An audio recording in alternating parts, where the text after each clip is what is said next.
Personal log of Dr. Marcus Winters, secondary research lead for SCP-049. Entry date, November 14th.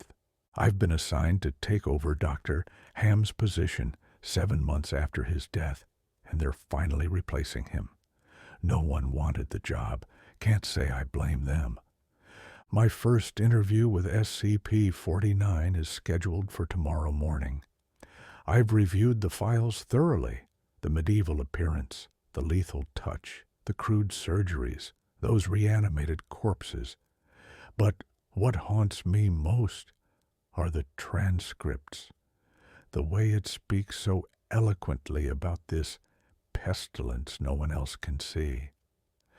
I keep wondering what Dr. Ham saw in those final moments.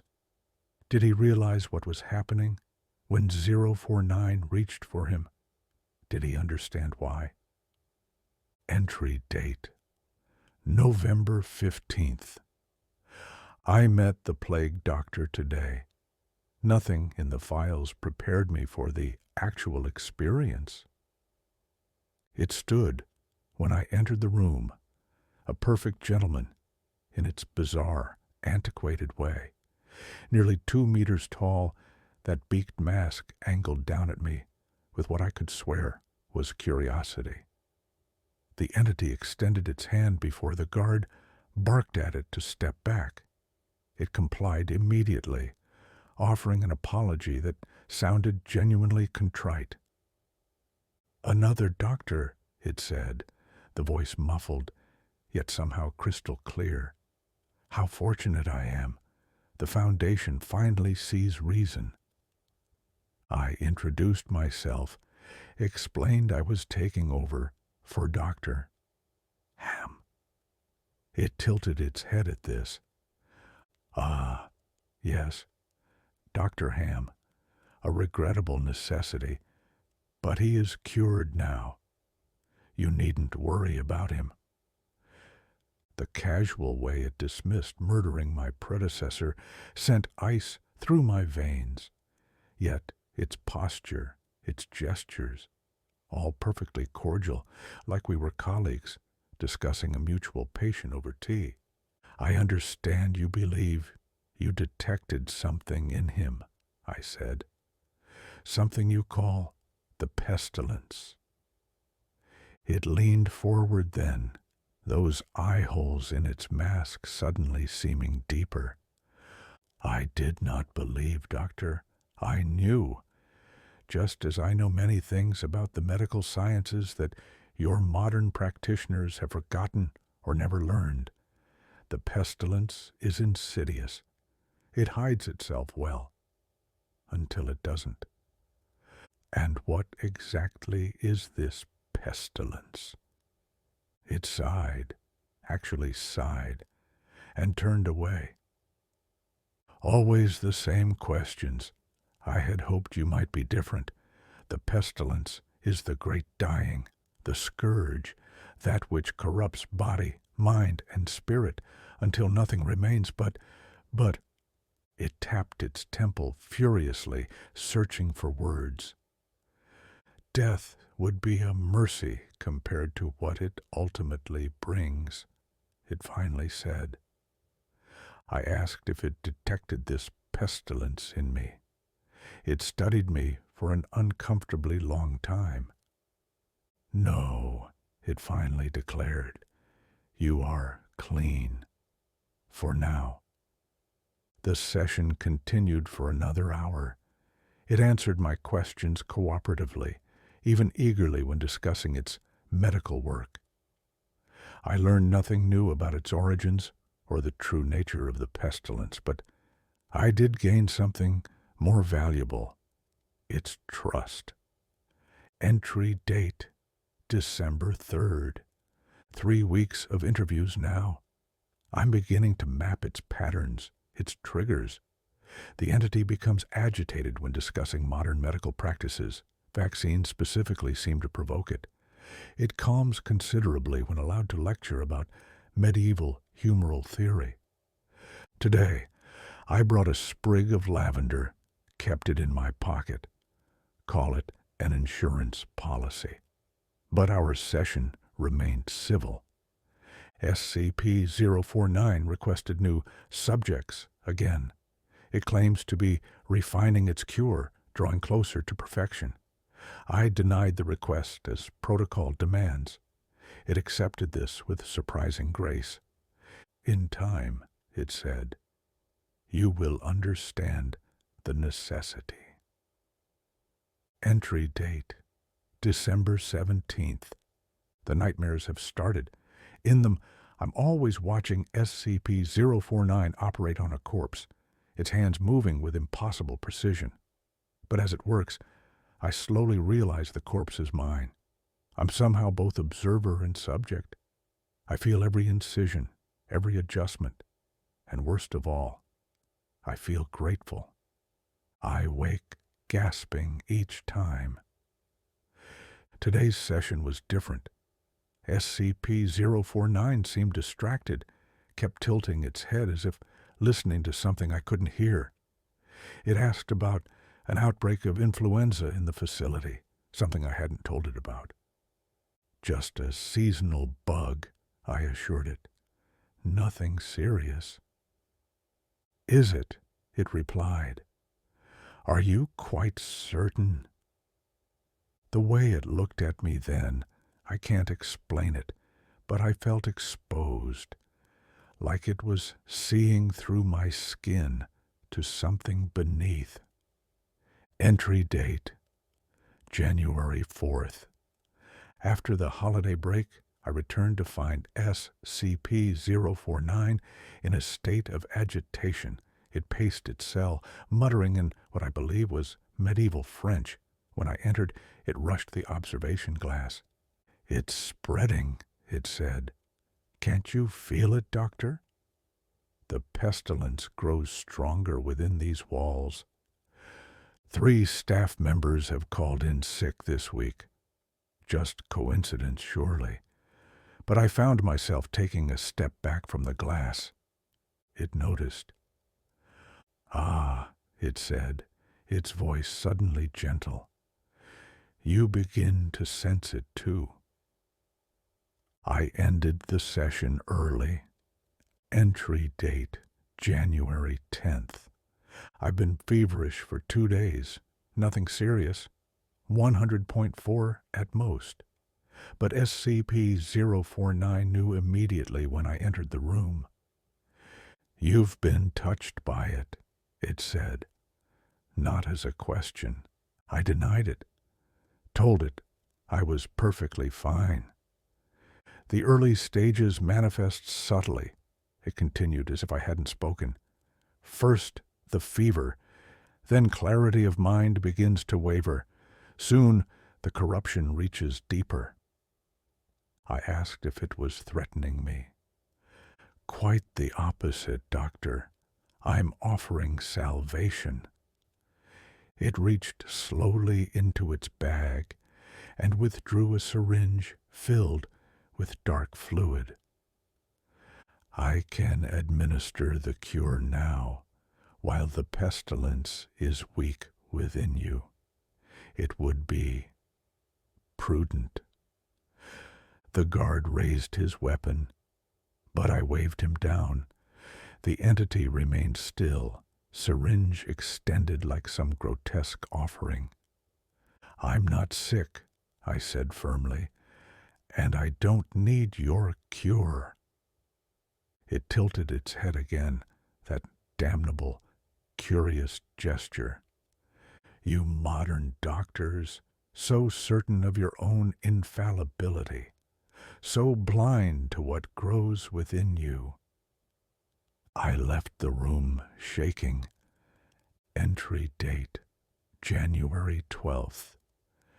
My fever broke last night.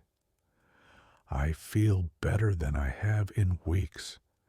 SCP-049 was waiting for me, standing perfectly centered in its cell. No pacing, no agitation. The pestilence has receded in you, it said, before I could speak. Most unusual, Perhaps you possess some natural resistance. I couldn't help myself. I laughed. Or perhaps I just had a common cold that ran its course. Is that what you believe? It asked, sounding genuinely curious. It's what I know. Knowledge is a curious thing, Doctor. What we know shapes what we see, and what we see shapes what we know.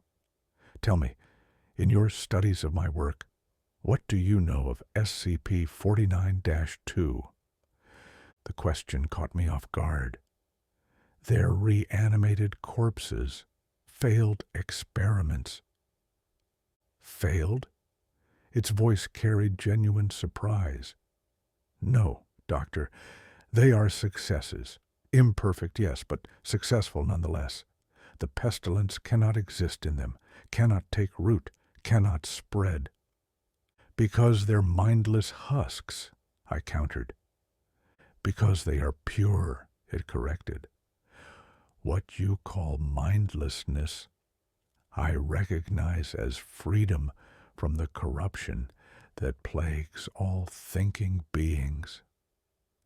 For the first time, I felt I understood something fundamental about SCP-49. Whatever it perceives as the pestilence, it believes consciousness itself might be the vector.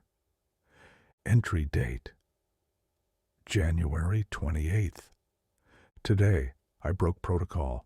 I showed SCP-049 an X-ray of its own skull taken during its initial containment. It studied the image with what I can only describe as amusement. You believe this reveals something of my nature? It asked. It shows you're physically similar to humans, despite your appearance. It chuckled, a strange, hollow sound behind that mask. Appearances can be deceiving, Doctor, as can similarities. It traced the outline of its skull in the image with one gloved finger. This vessel serves its purpose, but it is not what I am. Then what are you? I asked. It leaned closer to the glass, that beaked mask almost touching the surface. I am the cure, it whispered. Entry date: February 14th. The influenza outbreak has worsened. 60% of staff are showing symptoms. The medical wing is overflowing. Management insists it's just an aggressive, seasonal strain. SCP-049 has become increasingly agitated. Today, it pressed against the observation glass, watching me with an intensity that made my skin crawl. The pestilence flourishes while you debate and deny, it said. Let me help them. Let me cure them. For a terrifying moment, I almost considered it. You'd kill them all, I said. I would save them all, it corrected. Death of the body is preferable to corruption of the essence. I'm requesting transfer to another project. Entry date: February 20th. Transfer denied. More staff out sick. I've begun having nosebleeds, nothing serious. But SCP-49 noticed immediately. It progresses, it said solemnly. The second stage begins. I lost my temper, told it to stop its fear-mongering. It simply watched me, head tilted in that curious way. Fear is appropriate, Doctor. Fear is wisdom in the face of danger. But I offer something beyond fear. I offer certainty. Its voice softened then, almost tender. When you are ready for my cure, I will provide it. I have prepared everything for you specifically. I left the room and vomited in the hallway. Entry date, February 23rd. The site is under quarantine. CDC involved now, not influenza after all. Something new, something that attacks the nervous system in later stages. I've been bedridden for 2 days. They're moving me to the medical wing tomorrow. SCP-049 has been requesting me specifically. Says it needs to speak with me urgently. God help me. I'm curious what it wants to say. Entry date, February 24th. They brought me to 049 cell in a wheelchair. Containment protocols have broken down, with half the security staff ill. It stood watching me through the glass, perfectly still. The pestilence has taken firm root, it said, without preamble. You have perhaps 2 days before cognitive deterioration begins. I didn't deny it this time. Was it you? I asked. Did you cause this outbreak somehow? It tilted its head. I do not cause the pestilence, Doctor. I cure it. By killing people. By freeing them from what would be worse than death. We sat in silence for a long moment. I can still save you, it finally said. But you must choose quickly. The window for optimal intervention closes. I wheeled myself closer to the glass. What exactly would you do to cure me? For the first time, I saw it hesitate. The process is not painless, but it is effective. I would stop your heart, then perform the necessary adjustments to ensure the pestilence can never return. You would live again, free from suffering, free from the corruption that even now clouds your mind.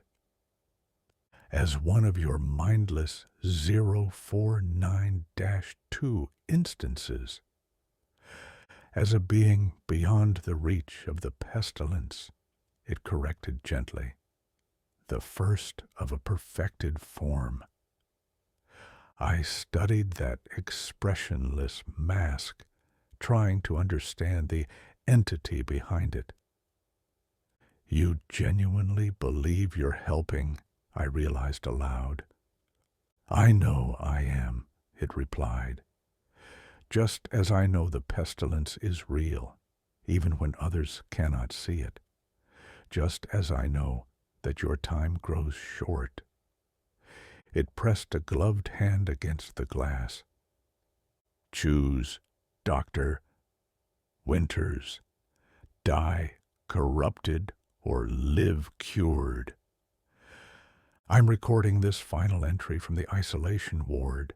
The medical team gives me less than 24 hours. The disease has reached my brain. I can feel it now, thoughts slipping away, memories becoming jumbled. I've made my decision. They're bringing me to SCP-049 cell at midnight. The entity has been given its doctor's bag and surgical tools. Containment procedures suspended under protocol terminal consent. I don't know if what it sees is real.